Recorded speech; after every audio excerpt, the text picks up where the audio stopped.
Welcome back, Stylistas. Zara here again. Today's episode is all about knowing the importance of the story that your space tells, and it has nothing to do with the furniture you select. Have you ever asked yourself, why do other people's spaces look so pulled together while others seem to struggle to get their spaces to feel warm, welcoming, and desirable to hang out in for long periods of time? Have you ever had the experience of selecting some pieces for your dwelling? You finally find that one piece that you've been stalking for weeks, and you finally bring it home and it just sits there, looking exactly like furniture, doing furniture things. Definitely not transforming your life or making your space into the next must-have look. Because your sofa is not the problem. Unfortunately, it's all about the person who selected it and is responsible for creating the environment. We see so many videos here on YouTube telling us that if we just follow these 5 rules, we too will have the perfect room. Or use these key pieces, and you too will have the space of your dreams. I know this comes as shocking news to people who've spent 3 months agonizing over whether to buy one color over another for a particular sofa or sectional. But here's the truth nobody wants to hear. It's not about the furniture you select. It's all about the story you tell within that space, not only with the individual furniture pieces, but the accents and accessories that you select to help finish off that much-needed story. And telling a good story within a space contains 2 things. Courage to try something, and a good eye. Whether you're here to hate watch or actually pay attention, the major issue with your spaces is you.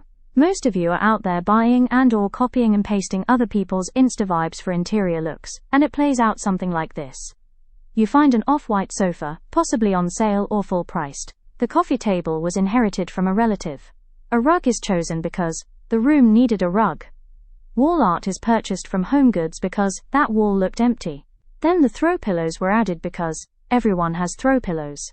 Every single item was acquired independently, for different reasons, at different times, with no relationship to each other, or to any larger idea about what the space is supposed to be. The result?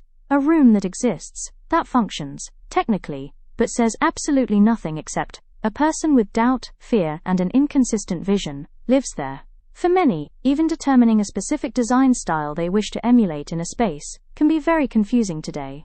Because the lines have been blurred between the iconic style directions versus whatever the social media platforms are pushing as the go-to look and feel is, that usually ends with the word core. The most important aspect to learn first is that the furniture is just the supporting cast. The story of the space is the main character, and most people live in storyless spaces, just warehousing furniture. Not because they don't have plenty of furniture, but because nothing in the space connects to anything else. It lacks a common thread, it has no cohesion, and no narrative. Let's take a basic off-white sofa, the most aggressively neutral and predominantly the most common selected color choice in existence, always with the original intention, it goes with everything.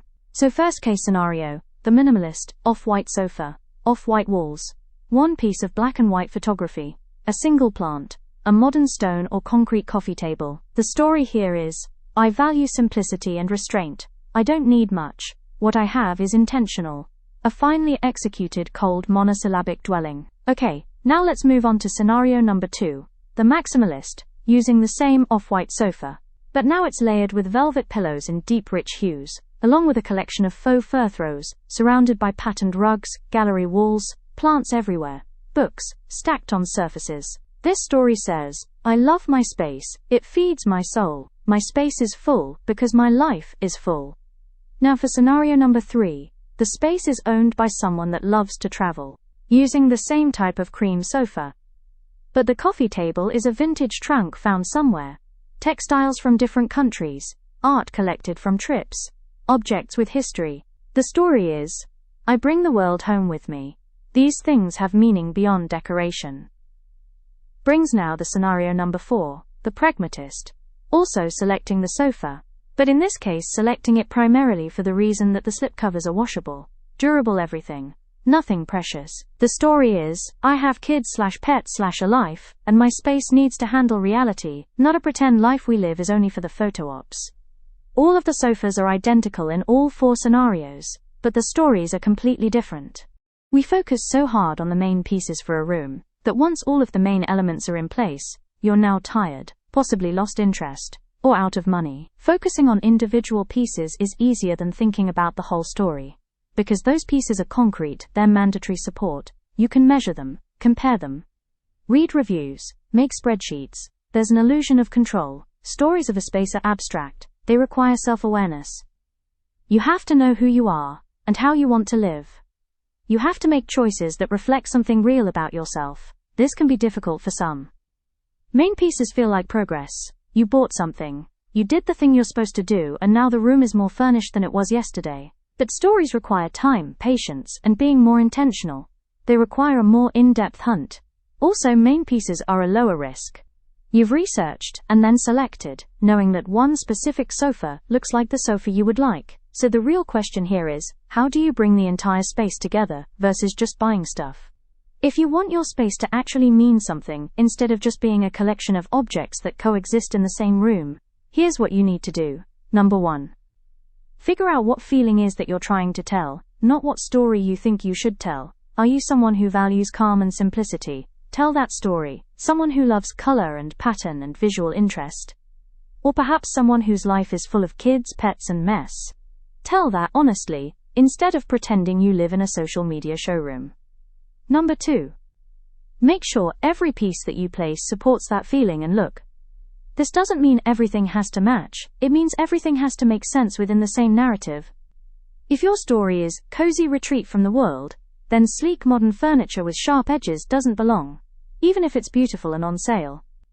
If your story is clean contemporary aesthetic, then your grandma's floral armchair probably doesn't fit, even if you love it. The piece doesn't have to be expensive or impressive, it just has to serve the end result. Number 3.